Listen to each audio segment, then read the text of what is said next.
ang mga kwento ng pag-ibig, kwento ng buhay, at kwento ng pag-asa dito sa Barangay Love Stories. Love Stories. Ang pagmamahal ay nangangailangan ng malalim na pasensya at pag-unawa.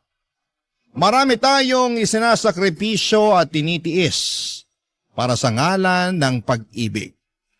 Ikaw, kabarangay, hanggang saan ang kaya mong tiisin para sa pagmamahal?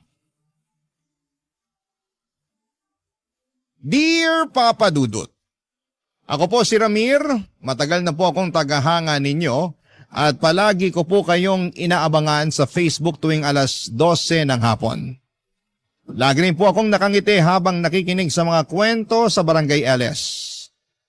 Kaya po naisipan ko na ipadala na rin ang kwento ko sa inyo.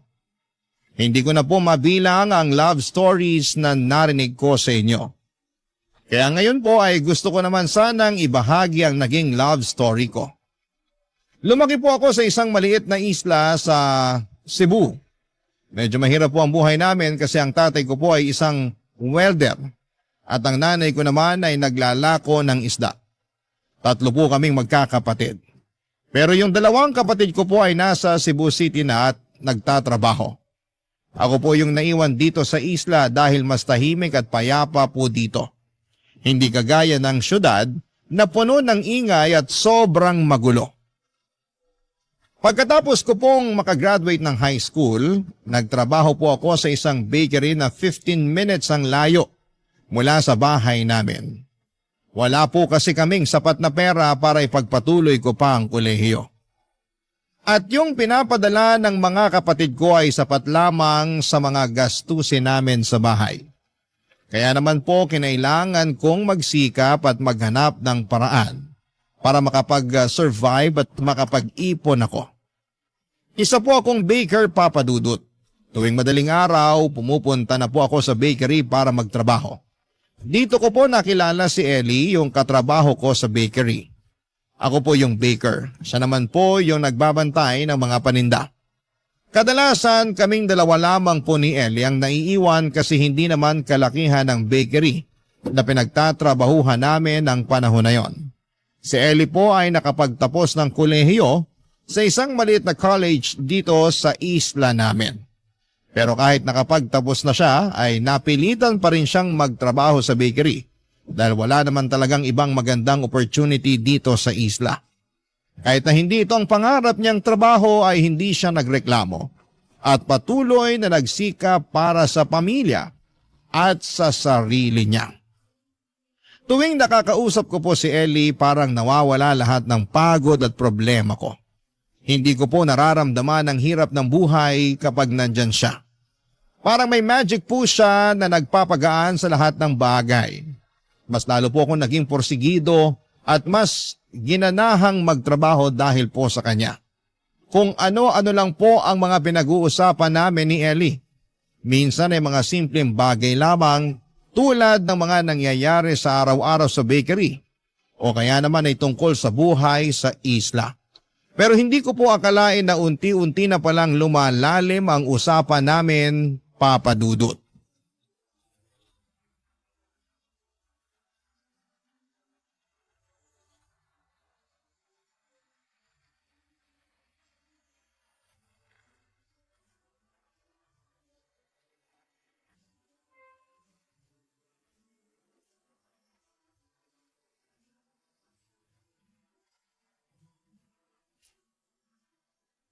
Uy, Ellie! Buti naman at napaaga ang dating mo ngayon. Kanina pa kasi ako nababagot dito eh. Wala man lang akong makausap. Paano ba naman hindi mapapaagang dating ko dito? Rinding-rindi na ako sa boses ni na Mama at Papa. Ha? Bakit? Ano nangyari? Ito kasi si na Mama at Papa eh. Nagre-reklamo sila kasi hindi raw sapat yung perang iniaabot ko sa kanila. Yang mama at papa mo talaga? Kung alam lang sana nila ang hirap na dinadanas mo para lang makapag-abot ka ng pera sa kanila. Hindi kaya madali yung halos ilang oras ka nagbabantay dito sa bakery? Wala akong magagawa eh. Sila rin naman ang dahilan kung bakit ako nakapagtapos ng kolehiyo.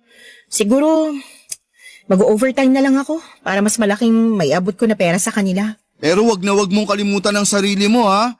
Hindi masama kung sarili mo naman ang isipin mo paminsan-minsan. Thank you sa concern ha. Mabuti na lang talaga't nandito ka. Kasi kung wala ka, siguro matagal na ako nasiraan ng bait eh. Feeling ko kahit mabaliw ka pa maganda ka pa rin. Loko-loko ka talaga. Nga pala Ellie, may gusto sana akong sabihin sa'yo. Bakit? Ano yun? Alam mo naman siguro na mag-iisang taon na simula nung magtrabaho tayo dito sa bakery, di ba? Ha? Oo. Tungkol saan ba to ha? Tapos tuwing may problema ka, palagi naman ako nakikinig. Palagi naman ako nandito para sa'yo, di ba? Alam mo, naguguluhan na ako sa'yo. Kailangan mo na yata magpahingi. Pagod lang yan, Ramir. Paano ba naman kasi halos 4 hours ka lang yata natutulog sa isang araw kasi daig mo pa yung kalabaw sa sipag mo magtrabaho. Siguro kulang nga ako sa tulog, pero nasa tamang wisyo pa rin naman ako, no? Alam mo, humahaba lang ang usapan na to eh. Magsalita ka na kasi. Ano ba yun, ha? Eto na, maglalakas loob na ako na sabihin sa'yo to. Diretsuhin mo na kasi ako. Gusto sana kitang ligawan. Ano? Alam mo, sa totoo lang, nanginginayang ako sa bawat araw na lumilipas na hindi ko nasasabi sa'yo ang tunay kong nararamdaman. Kaya ako naglalakas loob na sabihin sa'yo to kasi ayoko nang mag-aksaya ng panahon. Ramir, ganon din naman ang nararamdaman ko para sa'yo eh. Seryoso ka? Oo, hindi ka naman kasi mahirap mahalin. Mabait ka at marunong ka makinig. Pero kasi... Kasi ano? Alam mo naman na umaasa ang mga magulang ko sa akin, di ba? Hindi na nga ako maganda ugaga sa pagtatrabaho para lang makapag-abot ako ng pera sa kanila. Hindi naman sa nagrereklamo ko pero kasi malaki ang utang na loob ko sa mga magulang ko at gusto kong ituon ang lahat ng atensyon ko sa kanila. Gaya nga ng sinabi ko sa'yo kanina, hindi rin naman masama kung iisipin mo ang sarili mo paminsan-minsan. At isa pa, pwede ka pa rin naman tumulong sa kanila kahit tayo na. Anong tayo? Hindi ka pa nga nanliligaw eh. Hindi pa, kasi hindi ka pa naman pumapayag eh. Ay naku, ang kulit mo. Sige na nga. Ha? Oo na nga. Pumapayag na ako na ligawan mo ko. Sa wakas! Thank you, Ellie! Hindi mo pagsisisihan to. May magagawa pa ba ako? Iisa lang naman tayo ng pinagtatrabahuhan eh. Sigurado ako na araw-araw mo rin naman akong kukulitin. Kaya ayan na, pumapayag na ako. Okay ka na? Masaya ka na? Sobra!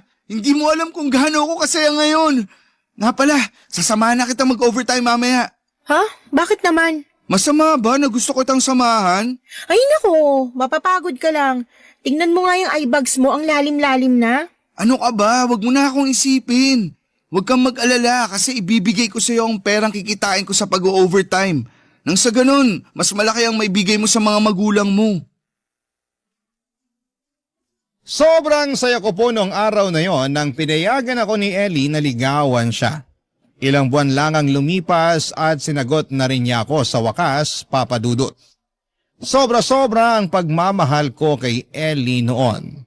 Kasi tuwing day off ko, imbes na matulog ay pinapasyal ko pa siya sa buong isla para mapasaya siya. Ang saya-saya ko talaga noon at sigurado naman akong ganon din siya sa akin. Pero nagkaroon po ng problema sa relasyon namin nang ipinakilala na ako ni Ellie sa pamilya niya.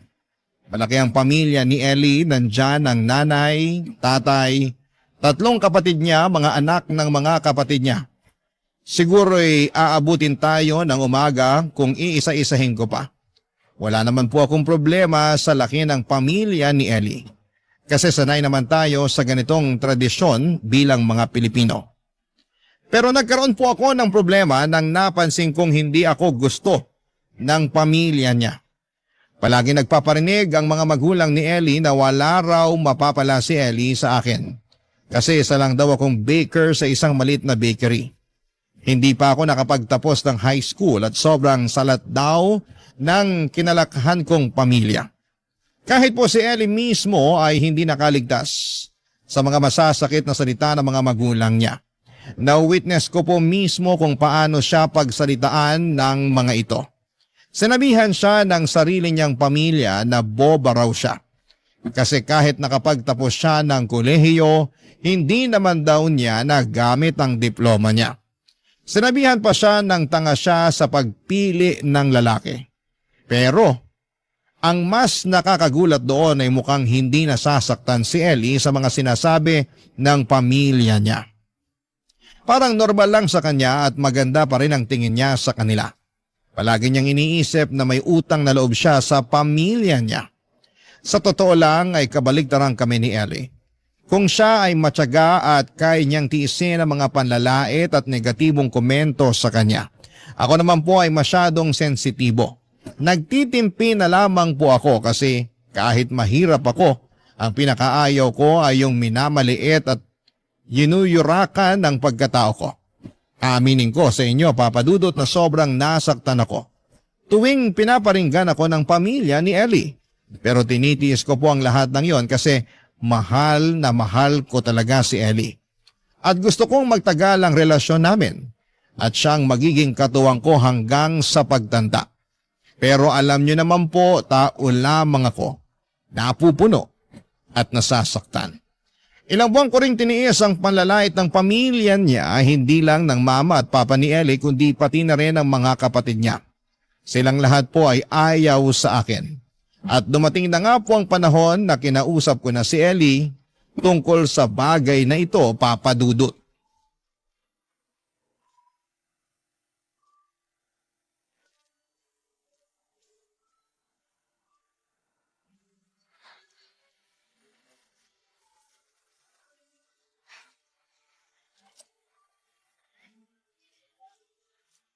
Mahal, ba't nakasimangot ka dyan?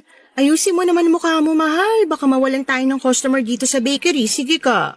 Sorry talaga, mahal. Hanggang ngayon, hindi pa rin kasi nawawala sa isip ko yung sinabi ng mga magulang mo eh. Ramir, mahal, pagpasensyahan mo na lang sila mama at papa. Sigurado naman ako na hindi nila sinasadya yun eh. Anong hindi sinasadya? Paulit-ulit na nga nila akong pinaparinggan na wala raw ako naabot sa buhay at hindi raw tayo bagay sa isa't isa. Kasi hindi ako nakapagtapos ng pag-aaral habang ikaw college graduate. Sobra ako nanliliit sa sarili ko tuwing naririnig ko yung mga pinagsasasabi nila tungkol sa akin. Ikaw talaga, palampasin mo na lang. Alam mo naman ng mga matatanda, 'di ba? Paminsan-minsan walang filter yung mga pinagsasasabi nila. Pero sigurado naman ako na matatanggap ka rin nila. Isang malaking suntok sa buwan yan.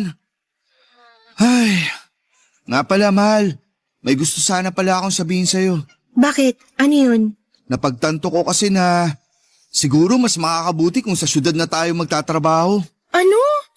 Tigil-tigilan mo nga ako, Ramir. Biglaan naman yata yan. Hindi. Pakinggan mo kasi muna ako, mahal. Isipin mo ang tagal na natin nagtatrabaho dito sa bakery. Pero ni minsan hindi nadadagdagan ang sahod natin. Tapos kahit anong kahid natin sa pag-overtime, parang hindi naman tayo maasenso. Ramir, ayokong iwanan ng pamilya ko. Kung gusto mong pumunta sa syudad, gawin mo mag-isa mo. Ellie naman, hindi ka na menor de edad. Pwede ka pa rin naman tumulong sa pamilya mo kahit nasa syudad tayo Pero iba pa rin yung nakikita ko sila araw-araw. Sandali nga lang, nagkakaganito ka ba dahil sa mga sinasabi ng mga magulang ko sa'yo? Sobrang sensitive mo naman yata. Magpakalalaki ka nga. Aaminin ko, oo. Nasasaktan ako tuwing naririnig ko yung mga pinagsasasabi ng mga magulang mo tungkol sa akin. Pero Ellie, hindi kasi ganun yun eh.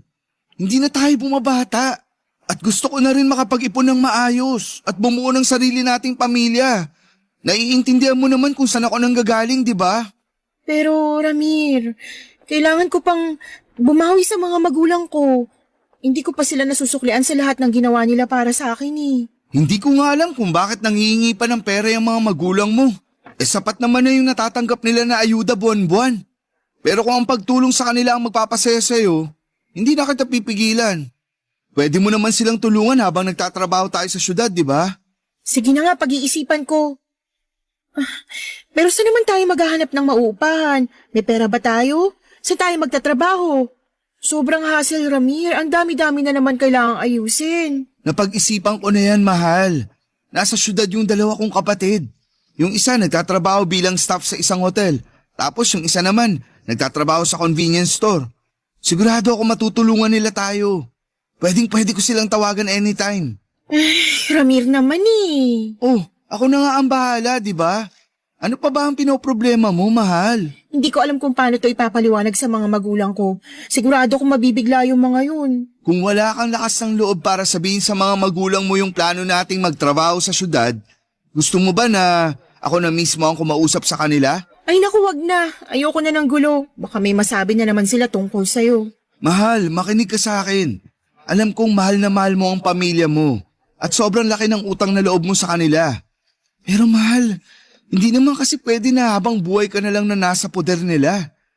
Huwag kang matakot kasi andito naman ako. Hindi naman kita pababayaan eh. Sige na. Magpapaubayan na ako sa'yo.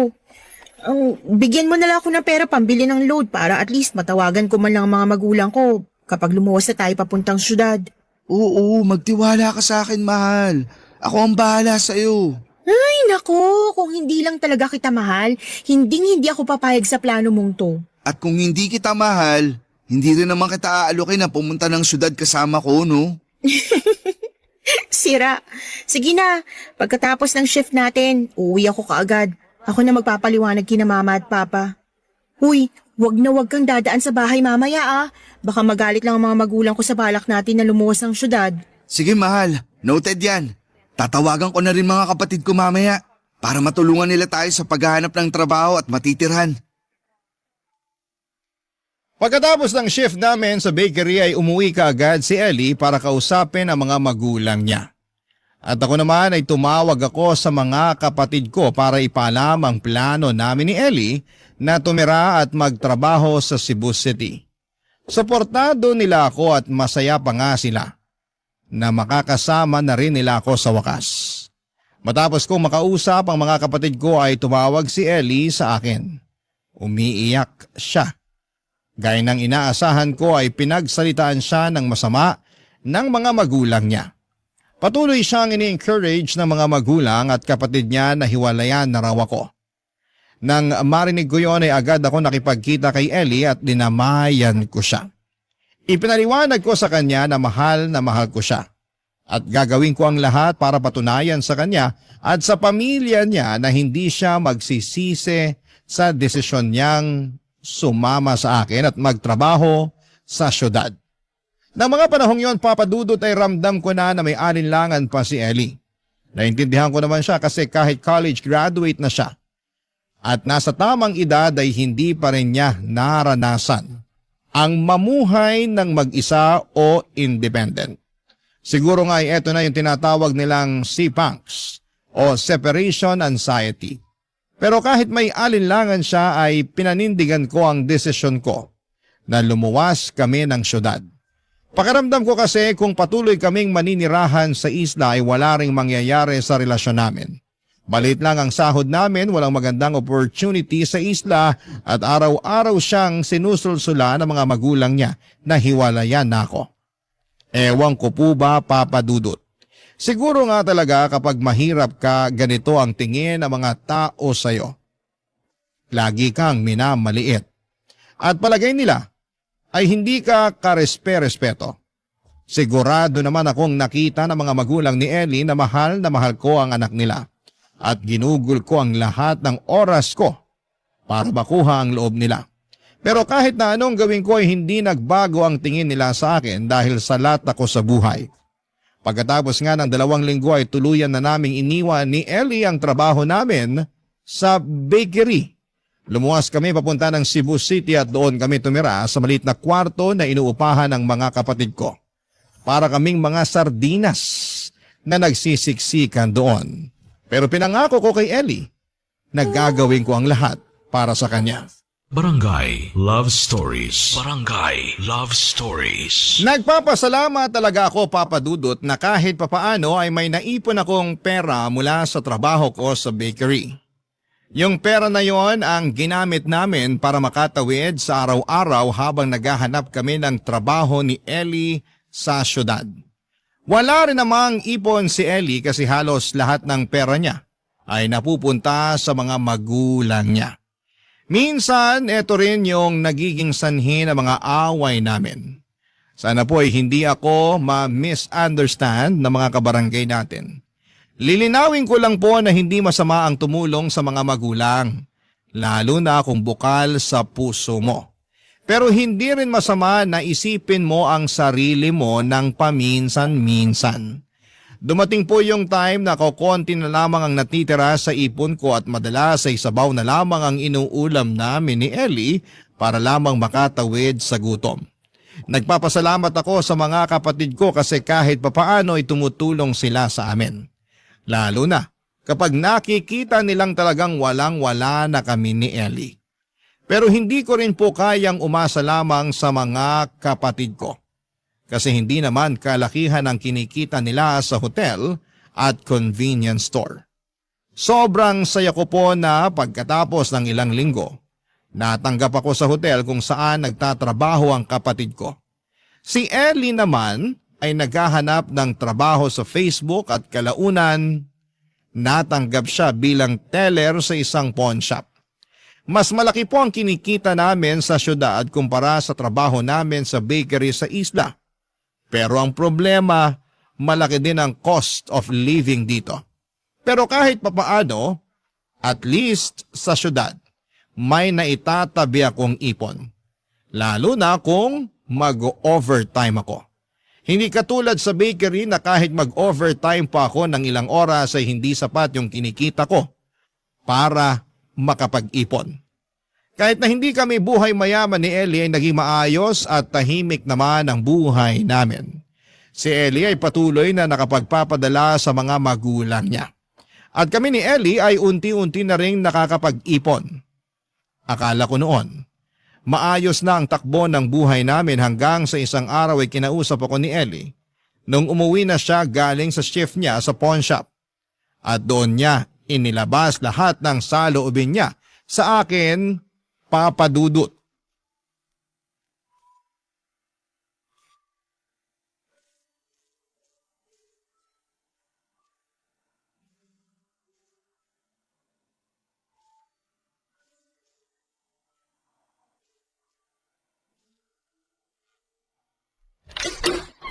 Pambihirang buhay to. Ayoko na! Mahal, bakit? Anong problema? Gusto mong malaman kung anong problema, ha? Sawang-sawa na ako sa buhay dito sa syudad, Ramir. Ang dumi-dumi, ang sikip-sikip. At palagi na lang ako nakikipag-unahan sa mga sumasakay ng jeep para lang makarating sa trabaho. At isa pa, wala man lang akong malapitan dito kasi yung pamilya at mga kaibigan ko nasa isla lahat. Nade-depress na ako rito. Gusto ko na umuwi sa pamilya ko. Mahal naman, kumalma ka. Hinaan mo ang boses mo. Baka maabutan ka ng mga kapatid ko. Ilang oras na lang at uuwi na ang mga yun. Wala akong pakialam. Isa pa tong buwisit na boarding house na to eh. Ilang buwan na tayo natutulog sa banig dito sa Sayaga. At isa pa, ang init-init dito. Wala na tayong pinagkaiba sa mga pulubi at homeless na nakikita natin sa tabi ng kalsada. Kung iisipin mo na mabuti, baka nga mas komportable pa sila eh. Mahal, luminahon ka. Di ba sinabi ko naman sa'yo na pansamantala lang to? Huwag kang mag-alala. Nag-iipon na ako para makahanap ako ng room for rent na good for two. Naiintindihan ko na nahihirapan ka. Pero maniwala ka, mahal. Mas mapapalagay ka na kapag nakakuha na tayo ng sariling kwarto natin. College graduate ako pero bakit ganito? Sabihin mo nang ambisyosa ako pero buwisit na buhay to. Mas mataas pang pangarap ko kaysa dito ah. Sandali lang, Ellie. Hindi naman kita pinapabayaan ah. At isa pa, maayos naman tayo nakakapag-ipon dito sa syudad. Kung tutusin, mas maayos na nga ang sitwasyon natin dito kumpara nung nasa isla pa tayo. At least dun sa isla kasama kong pamilya ko. Kahit hindi kami ganun kayaman, may sarili akong kama. Hindi ako namumuhay doon na parang sardinas na kailangan makipagsiksikan. Nakakapag-ipon na ako dito, pero hindi naman kalakihan ang naitatabi kong pera. So anong gusto mo? Gusto mong bumalik ng isla? Ha? Ganun ba? Oo, ganun na nga. Sa totoo lang, kasalanan mo to eh. Nalayo mo ako sa pamilya ko at pinapunta-punta mo ako dito sa syudad para magdusa ng kasama mo. Ang sakit mo naman magsalita. Konting panahon at pasensya lang naman ang hinihingi ko sa iyo ah. Hindi ko naman sinasabi na ganito ang magiging buhay natin habang buhay. Mahal, konting panahon pa, please. Ramir naman kasi, nasa-stress na ako rito. Hindi para sa akin ang buhay dito sa Cebu ang gulo-gulo. Gusto ko nang bumalik sa isla. Gusto ko na makasama ang pamilya ko. Mahal, I'm sorry. Pero hanggang kailan ka magpapaalila sa mga magulang mo, ha? Maayos ang kalagayan ng mga magulang mo. Nakakatanggap sila ng ayuda at tinutulungan din sila ng mga kapatid mo. Isipin mo din naman ang sarili mo. Hindi mo kasi ako naiintindihan, Ramir eh. Malaki ang utang na loob ko sa mga magulang ko kasi napagtapos nila ako ng kolehiyo at malamang hindi mo maiintindihan yon kahit ilang beses ko pang ipaliwanag sa'yo kasi hindi ka naman nakapagtapos eh. Wala kang pinagkaiba sa mga magulang mo. Minamaliit mo rin pala ako. Siguro nga hindi ako katulad mo na nakapagtapos ng college. Pero lumalaban ako ng patas sa buhay kahit di ako nakapagtapos. Ginagawa ko ang lahat para magkaroon tayo ng maginhawang buhay. Maginhawang buhay? Nagpapatawa ka ba, ha, Ramir? Mas lalo lang ako nasasakal sa buhay na to. Kayod ka nga ng kayod pero wala namang nangyayari. Sigurado ako na kapag lumipat tayo ng boarding house, mauubos na naman ang inipon natin. At least dun sa isla, hindi man kalakihan ang sinasahod ko, pero wala akong binabayaran na upa at kuryente at nakakapagbigay pa rin ako ng pera sa mga magulang ko. Magtira ka naman ng konting pride para sa sarili mo. Kaya ka inaabuso ng mga magulang mo eh. Kasi nagpapaabuso ka. Manindigan ka naman. Ang kapal na mukha mo! Wag na wag mong pagsasalitaan ng ganyan ng mga magulang ko. Totoo naman ah. Matagal ko nang kinikim-kim to pero sa tingin ko oras na rin para sabihin ko sa'yo. Akala mo ba na hindi ko napapansin na ginagawa kang pensyon ng mga magulang mo? Hindi lang ikaw, kundi kayo magkakapatid. Wala silang pakialam kung nahihirapan kayo. Pinipilit kayo ng mga magulang nyo na magbigay ng pera kahit wala naman silang problema sa pera. Ang kapal naman talaga ng mukha mo para sabihin sa akin yan. Hindi naman ako nanghihingi ng pera sa'yo para makapagpadala ng pera sa kanila. At isa pa, gusto mo bang malaman kung bakit ako nagpapadala sa kanila, ha? Kung bakit halos konti na lang yung natitira sa sahod ko tuwing nag-aabot ako ng pera sa mga magulang ko? Kasi ayokong isipin nila na mali yung desisyon ko na sumama sa'yo dito sa Cebu. Ellie, wala tayong tinatapakan tao. Namumuhay tayo ng marangal. Mahal, please, huwag ka namang sumuko. Sorry sa mga sinabi ko. Pero mahal, ilaban na natin to. Andito na to eh. Nandito na tayo. Please. Ewan ko, Ramir, hindi ko na alam. Gulong-gulo na ako. Ayoko na makipag-away sa'yo. Patong-patong ng mga iniisip ko. Konting-konti na lang at mababaliw na ako. Mahal, I'm sorry kung napagtasan kita ng boses. At sorry rin sa mga nasabi ko. Nadala lang talaga ako ng galit. Alam ko na hindi madali ang sitwasyon natin ngayon. Pero ang sinasabi ko lang naman, sana pagkatiwalaan mo ko. Konting tiwala lang. Yun lang, mahal. Nasistress lang din ako kasi araw-araw akong tinatawagan ng mga magulang ko. Gusto na nila tayong paghiwalayin, Ramir. Mahal, hindi naman kasi pwede na tatakbo ka na lang sa kanila parati tuwing namomroblema ka. Matuto kang ipaglaban ang sarili mo. Panindigan na natin to, mahal. Makakaahon din tayo. Pangako ko sa'yo yan. Sige, yan na muna ang pangahawakan ko para man lang makalimutan ko ang hirap ng buhay dito sa syudad.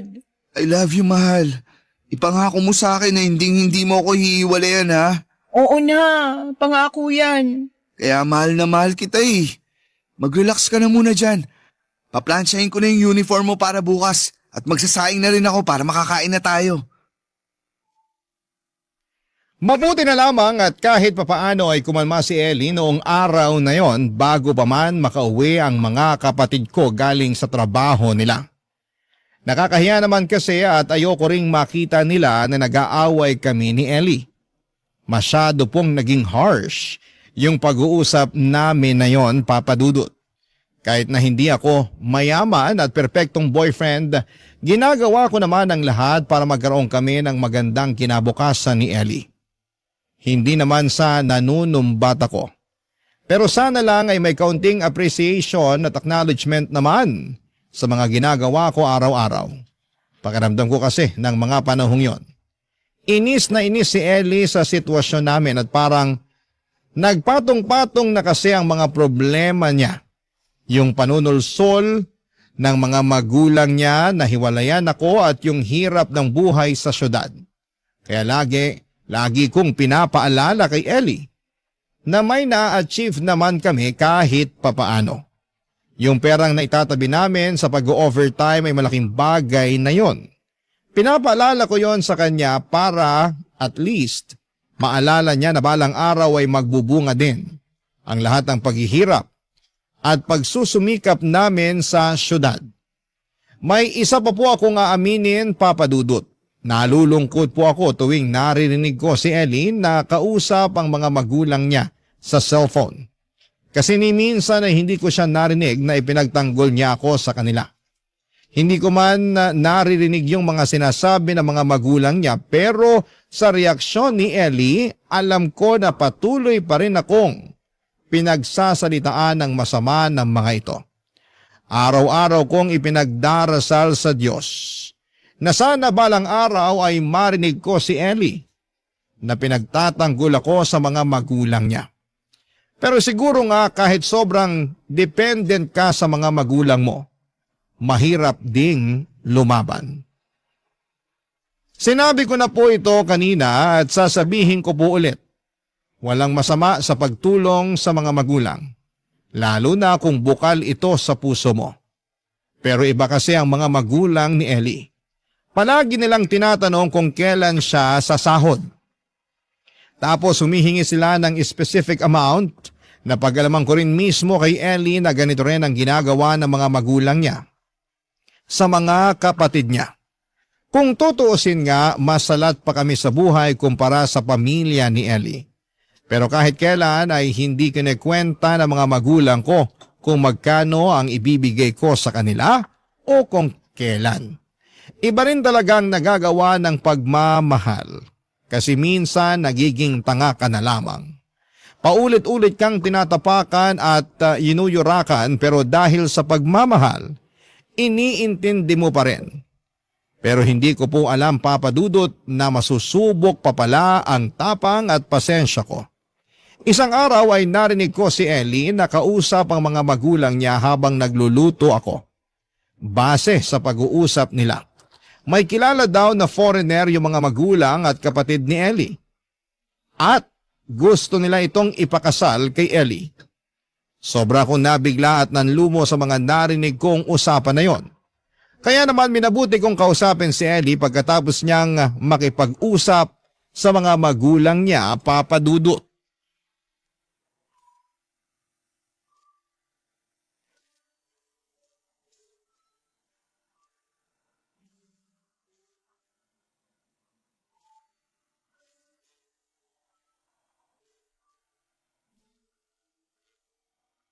Mahal, Bakit mahal? Ano yun?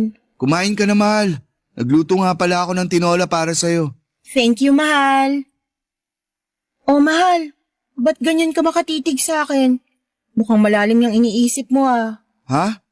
Wala to mahal. Okay lang ako. Kumain ka lang dyan. Hindi ka okay eh. Tignan mo nga yung mukha mo sa salamin. Mukha kang nakakita ng multo. Sige na, sabihin mo na sa akin. I'm sorry mahal. Narinig ko kasi yung pag-uusap niyo ng mama mo. Ano ba yan, Ramir? Wala na ba talaga akong privacy sa bahay na to? Mahal, sorry na. Hindi ko naman sinasadya eh. Paano ba naman kasi? Ang liit-liit at ang sikip-sikip din naman kasi ng bahay na to. Sobrang nipis pa ng mga pader, nakakainis. Huwag ka na magalit, mahal. Mahal, tatapatin na kita ha. Totoo ba yung narinig ko kanina? Na gusto kang ipakasal ng mga magulang mo sa isang foreigner? Dapat hindi mo na narinig yun eh. Pero wala na akong magagawa, narinig mo na eh. Natatandaan mo ba yung bar sa isla na pinagtatrabahuhan ng ate ko? Oo, bakit? May nakilala kasing foreigner yung ate ko doon mismo sa bar na pinagtatrabahuhan niya. Pinakita ni ate yung mga pictures ko sa Facebook. Gusto raw makipagkita ng foreigner sa akin. So ano? Babalik ka ng isla at makikipagkita ka talaga sa foreigner na yon? Ramir, kasi Bakit hindi ka makasagot? Pinag-iisipan mo pa talaga ang inaalok sa'yo ng mga magulang mo, ha? gusto ko na kasing makasama ang pamilya ko, Ramir. Miss na miss ko na sila at sobrang nababurnout na ako dito. Hirap na ako dito, Ramir eh. Hindi ito ang klaseng buhay na gusto ko para sa sarili ko. E di mag-file ka ng leave. O di kaya bumisita ka sa isla kapag day off mo. Hindi naman kita pinipigilan, Pero hindi sapat yun, Ramir. Ganun pa rin naman yun eh. Bibisita ako sa kanila ng panandalian tapos pagbalik ko dito, makakaramdam na naman ako ng sobrang lungkot at separation anxiety. Anong gusto mong sabihin, ha? Diretsuhin mo na ako.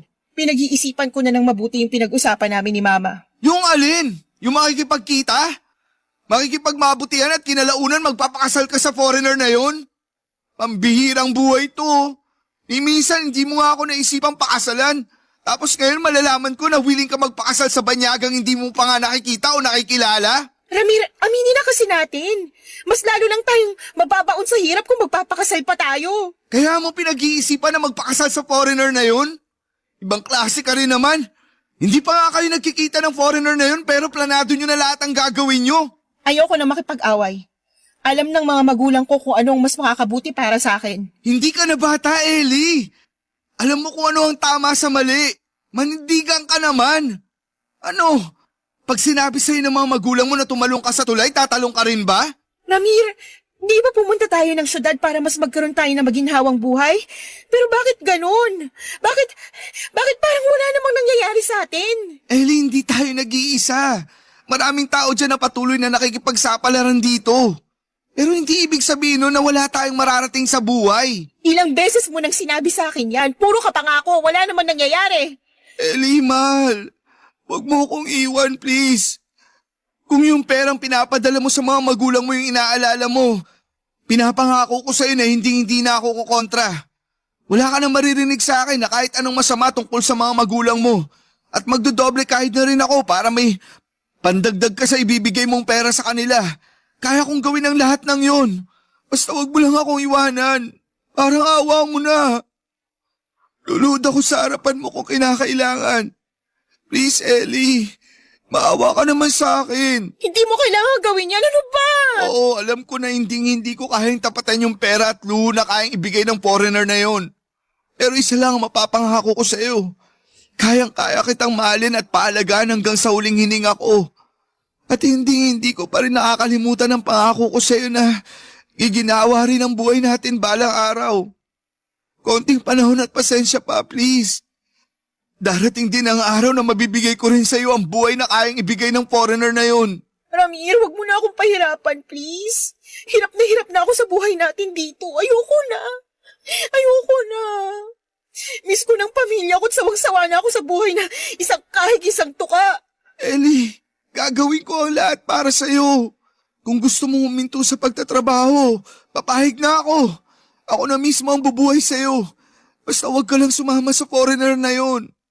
Maawa ka naman sa akin. Kung kinakailangan kong pagurin ang katawan ko sa kakatrabaho para lang mabuhay kita, gagawin ko. Hindi mo na kailangan gawin yan, Ramir.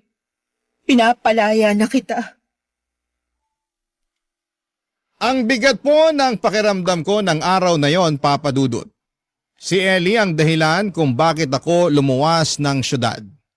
Si Ellie ang dahilan kung bakit parati akong nagsusumikap sa trabaho. Pero hindi ko akalain na siya rin pala ang magiging dahilan ng matinding depresyon na nararamdaman ko. Harap-harapan at walang pagdadalawang isip ay sinabi sa akin ni Ellie na babalik na siya ng isla 1 linggo pagkatapos niyang sabihin na pinapalaya na niya ako. Gustong-gusto kong magwala ng mga panahong yon. Gustong-gusto kong sumigaw pero pinigilan ko na lamang kasi ayokong matakot siya sa akin. Siguro ay may mga pagkakataong napagtataasan ko siya ng boses. Lalo na kung may pinag-aawayan kami. Pero hindi ako sumisigaw o naninira ng gamit. Unti-unti ay nag-iba ang buhay ko, palagi na akong umiiyak ng patago. Nawawala ng ganang kumain. Natutulog buong araw tuwing day off kahit walang laman ng sikmura ko. At tuwing weekdays naman ay nagpapakapagod ako sa trabaho. Nag-overtime para makalimutan ang sakit na nararamdaman ko. Nang mga panahong yon, Papa Dudut, ay magkasama kami ni Ellie sa kwarto pero hindi kami nag-uusap. Kahit na hindi ko siya kinakausap, yung mga alaala namin na magkasama at nagmamahalan ay patuloy na tumatakbo sa utak ko. Napansin din ng mga kapatid ko yung ilangan namin ni Ellie. Kaya tinangka nilang kausapin at damayan ako. Pero wala akong sinabi sa kanila. Sinolo ko na lamang ang lahat ng mga problema ang kinakaharap ko sa relasyon namin. Nang mga panahong yon, talagang hinahangad ko na sana naging mayaman na lang ako na parang yung foreigner para hindi na ako iiwanan ni Ellie. At kahit ngayon habang sinusulat ko po ito ay napapaisip pa rin ako na may mga magulang palang kayang gawin ang lahat para lamang magkapera. Barangay Love Stories. Barangay Love Stories. Kung pangungutya at maanghang na salita lang galing sa mga magulang ni Ellie ay kaya ko pang tiisin at baliwalain. Pero yung ginawa nilang panunulsol kay Ellie, yon ang pinakabastos at pinakamasagwa nilang ginawa sa akin. Pero hindi ko naman pwedeng isisi lahat sa mga magulang at pamilya ni Ellie kasi si Ellie rin naman ang nag-decide na iwanan ako at sundin ang mga magulang niya na ikasal siya sa isang banyaga. Alam nyo, Papa Dudut, hanggang ngayon ay hindi ko pa rin maintindihan kung bakit may mga magulang na hindi kayang maging masaya para sa mga anak nila kapag nagiging independent na sila. Hindi naman naging pabigat si Ellie sa bahay nila. Siya nga ang laging tumutulong sa kanila. Tapos, gano'n na lamang ang galit nila noong nalaman nilang luluwas kami ni Ellie sa Cebu City. Masakit mang pakinggan. Pero ito ang pinakamasaklap na katotohanan. Dalawa lang ang dahilan kung bakit galit na galit yung mga magulang ni Ellie.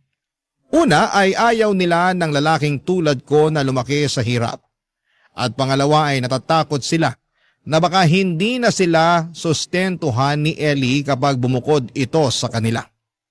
Dito ko rin na-realize na hindi pala biro ang magbuo ng pamilya. Dapat physically, emotionally at financially ready ka. Kasi kung hindi, baka mag-rely ka na lamang sa mga anak mo paglaki nila. At yun pala ang nagiging sanhi ng mga hindi pagkakaintindihan. Di lang mga magulang sana'y sapat na sa atin ang makita ang mga anak natin na independent, masaya at kayang tumayo sa sarili nilang mga paa. Anyway, dumating na nga po ang araw na kinakatakutan ko. Ang araw na aalis na si Ellie sa boarding house para bumalik na ng isla. Yung araw na matagal ko nang iniiwasan. Pero dumating na rin. Sobrang sakit, Papa Dudut. Kasi kahit na pinapalaya na niya ako ay nandyan pa rin yung pagmamahal ko sa kanya. At hindi ko basta-basta maiiwasan yon. Sa kabila ng lahat ng mga nangyari, yung nararamdaman ko sa kanya ay hindi ko kayang tanggalin. At sa araw na yon, bago siya umalis, nag-usap pa kami ni Ellie. Saglit lamang yung usapan namin na yon. Sa totoo lang ay nagdalawang isip pa ako kung kakausapin ko pa si Ellie. Pero nilakasan ko ang loob ko at ako na mismo ang unang kumausap sa kanya, Papa Dudut.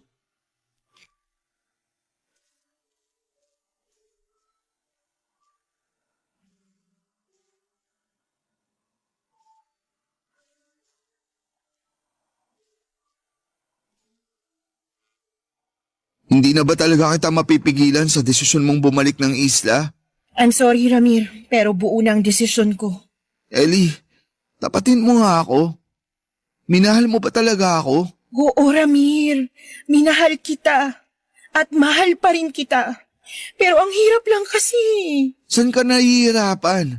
Baka pwede pa natin pag-usapan to. Ellie, alam kong ilang araw na tayong hindi nag-uusap. Pero aaminin ko sa'yo na mahal pa rin kita. At ang dahilan kung bakit hindi ako umiimik nitong mga nakaraang araw, dahil sobra ako nasasaktan sa desisyon mong makipag-iwalay sa akin. Ramir, magkaiba kasi tayo ng priority sa buhay. Nasasakal na ako sa ganitong klaseng buhay. Ellie, may pakiusap sana ako sa'yo. Ano yun? Baka pwede mo munang ipagpaliban yung pag-alis mo. Kahit isang araw lang. Gusto ko lang ng time para magkaroon tayo ng closure. Gusto ko ng konting panahon pa na kasama ka. Para man lang maramdaman ko na totoo ang naging pagmamahalan natin. Ramir, mas lalo lang natin pinapahirapan ang isa't isa sa gusto mong mangyari. Ellie, sige na naman, please. Awang-awa na ako sa sarili ko. Sobrang tuliro ko na nitong mga nakaraang araw. Gulong-gulo na ang isip ko sa nangyayari sa ating dalawa. Hindi ko nga alam kung makaka-move on pa ako. Pagbigyan mo na ako. Parang awa mo na. I'm sorry, Ramir, pero sinabi ko na sa pamilya ko na mamayang gabi na ang dating ko. Naihanda ko na rin lahat ng gamit ko. Sorry talaga pero hindi na kita mapagbibigyan pa. Wala na ba ako pwedeng gawin para baguhin yung isip mo? Buo na ang desisyon ko, Ramir. Kung ganun, may isang hiling na lang ako. Ano? Sana alagaan mo ang sarili mo. Ramir, I'm sorry kung hindi ko kaagad natupad yung pinapangako ko sa'yo. I'm sorry kung hindi kita nabigyan ng maginhawang buhay. And I'm sorry kung hindi mo sa akin naramdaman ang pagmamahal na matagal mo nang hinahanap. Ramir, tama na yan. Masipag ka at maunawain. Sigurado ko makakahanap ka rin ng babaeng para sa'yo. Deserve mo ng taong mamahalin ka ng buong buo. Bakit? Hindi mo ba ako minahal ng buo? Hindi sa ganon, Ramir. Ang hirap lang kasi tanggapin na kahit anong sakripisyo ko, hindi kita kayang mapasaya. Gustong gusto kitang ipaglaban, Ellie. Maniwala ka. Pero kahit anong pilit ko, mukhang buo na nga ang desisyon mo. Wala na ba talaga tayong pag-asa? Hindi na ba tayo pwedeng magsimula ulit? Ramir, tatapatin na kita. May ibang lalaki nang naghihintay sa akin at hinahanda ko na rin ang sarili ko para makilala ko siya. Hindi ko na kaya magpanggap na okay lang ako sa relasyon natin because I want more. I want to be more. At alam ko na ito rin na magpapasaya sa pamilya ko. Mahal kita, Ramir, pero mas mahal kong pamilya ko eh. Ah! I'm sorry, Ellie. Pero nasasaktan pa rin ako. Ang sakit-sakit lang kasi. Sa pagbibigay na lang ba talaga ng pera na ipapakita ang sakripisyo ngayon? Mali itong ginagawa ng pamilya mo sa'yo eh. Bakit ba kasi hindi mo ako magawang ipaglaban? Ikinakaya mo ba ako dahil ganito lang ako? Mali itong gagawin mo eh. Maling-mali. Nagbabalak ka magpakasal sa isang foreigner nang dahil lang sa pera niya. So anong tamang desisyon, ha? Yung manatili ako sa piling mo hanggang sa manginig ang mga katawan natin dahil sa gutom? May mga bagay na hindi kayang tumbasan ng pera. Ayan! Yan mismong dahilan kung bakit gustong-gusto ko nang tapusin ang relasyon na to. Buong buhay mo, Ramir, lumaki at sanay ka sa hirap. Kung gusto mo magtampisaw sa putek, bahala ka. Hindi kita pipigilan. Pero wag na wag mo kung hilahin pababa kasama mo. Sobra ka naman magsalita.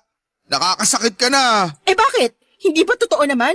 Oo, lumaki ako sa hirap pero ni minsan hindi ako nag-enjoy sa ganong klaseng buhay. Lumaki ako may ambisyon at pangarap sa buhay, Ramir. Hindi tulad mo na wala nang ginawa kundi ang yakapin ang buhay na punong-puno ng pagtitiis, paghihirap at pagdudusa. Ayoko na. Ha? Anong ayaw mo na? Ano ibig mo sabihin, ha? Ayoko nang ipagpilitan pa ang sarili ko sa taong hindi naman ako pinapahalagahan. At least pagkatapos ng araw na to, masasabi ko sa sarili ko na ginawa ko ang lahat para ipaglabang ka at may salba ko ang relasyon na to. Tapos na tayo, Ellie. Umalis ka na kung gusto mo. Ayoko na makipagdiskusyon pa sa'yo. Walang iya ka!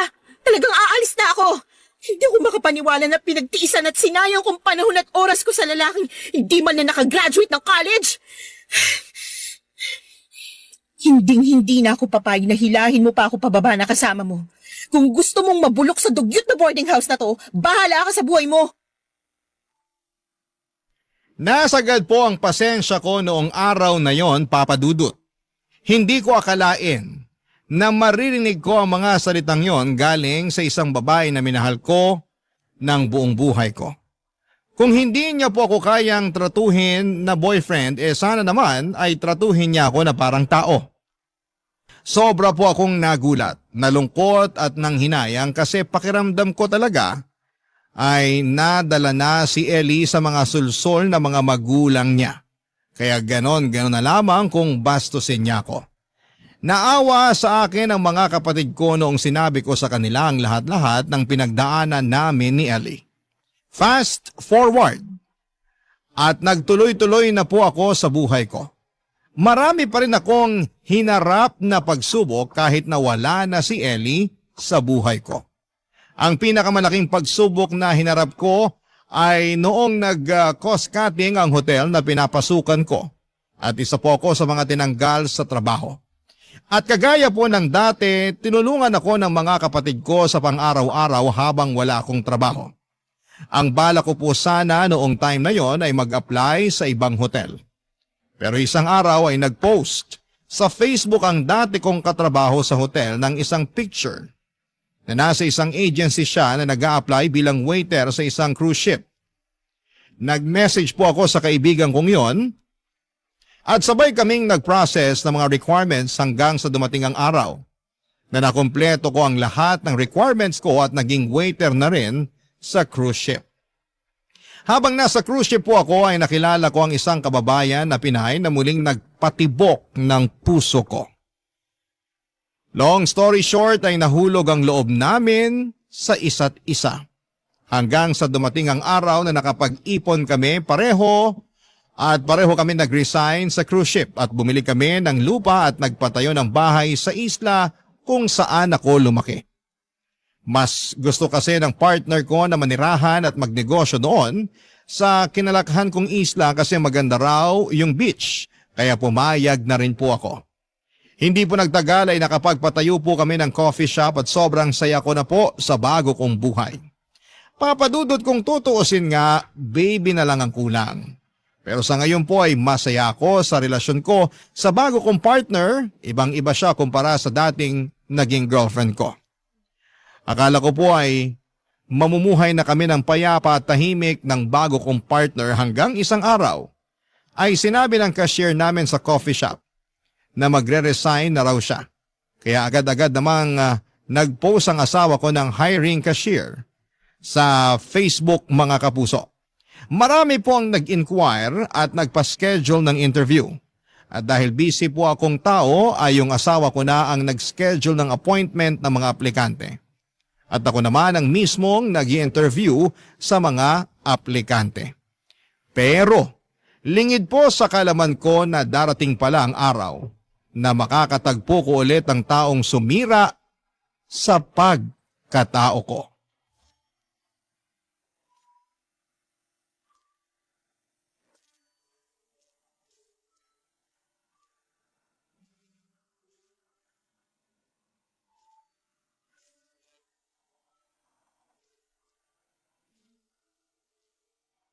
Ano ba naman tong aplikante na to?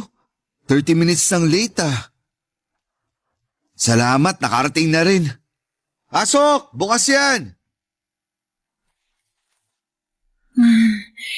Hello po, good morning. Ellie? Opo sir, ako nga po. Sandali lang po. Mukha po kayong pamilyar sa akin ah. Titigan mo ako ng mabuti para malaman mo ang sagot dyan sa tanong mo. Ramir? Walang niya. Ikaw na ba yan? Halos hindi kita makilala. Kumusta ka na? Ang laki na ng pinagbago mo ah. Siguro nga. Halika, maupo ka. Sandali lang. Ikaw bang may-ari ng coffee shop na to? Oo, sa amin to ng partner ko. Anyway, kumusta ka na? Bakit ka nga pala nag-a-apply bilang cashier? Don't worry, it's nothing personal. Part lang to ng mga tanong ko para sa job interview. Yung mga tinatanong ko sa'yo, tinatanong ko rin sa ibang aplikante. Kaya wag mo sanang masamain. Going back, bakit ka nga pala nag-a-apply as cashier? Ang totoo kasi niyan, Sir Ramir, dahil wala po akong trabaho ngayon at kailangan ko ng hanap buhay kasi sa akin nakaasang pamilya ko eh. I see. May experience ka na ba sa pagiging kayera? Ang totoo niyan, sir, wala po. At matagal-tagal na rin nung huli akong nagkatrabaho.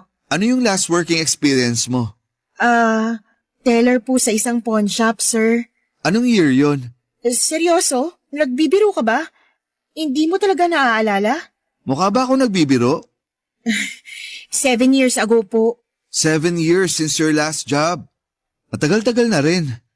Paano mo ipapaliwanag yung gap na yon? Anong ginawa mo sa 7 years na wala kang trabaho? Utang na loob, Ramir! Job interview pa ba to? Pambihira, pinagtitripan mo lang yata ako eh.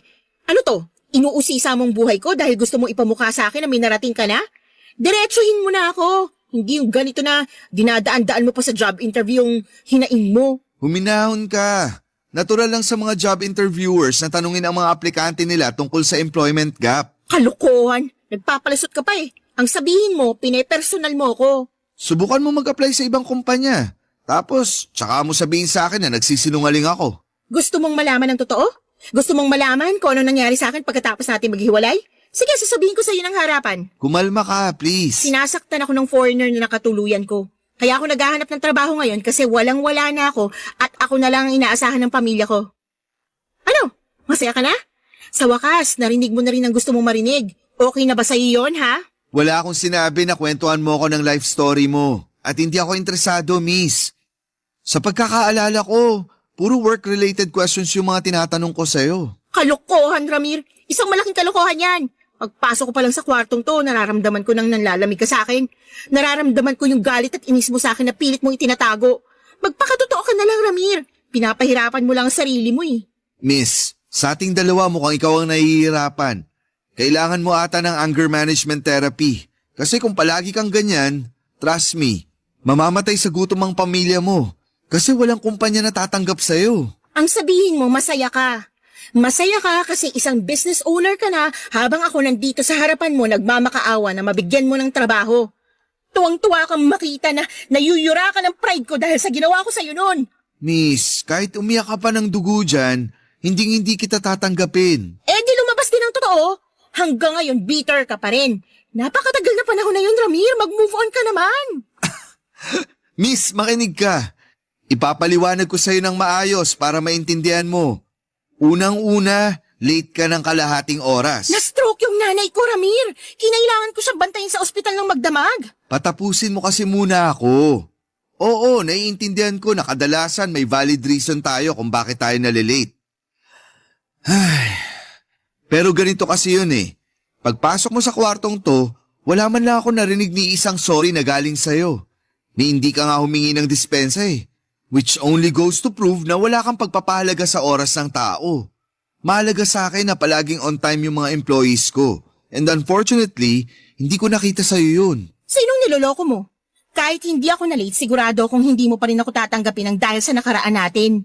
Well, kung ganyan palagi ang pag-uugali mo, kahit sinong employer, hindi magkakamaling tanggapin ka. Sige na miss, umalis ka na at marami pang aplikante ang naghihintay sa labas. Ramir, please! May college diploma ka naman, di ba? I'm sure makakahanap ka rin ng trabaho. Just not in my coffee shop. Sige na miss, makakaalis ka na.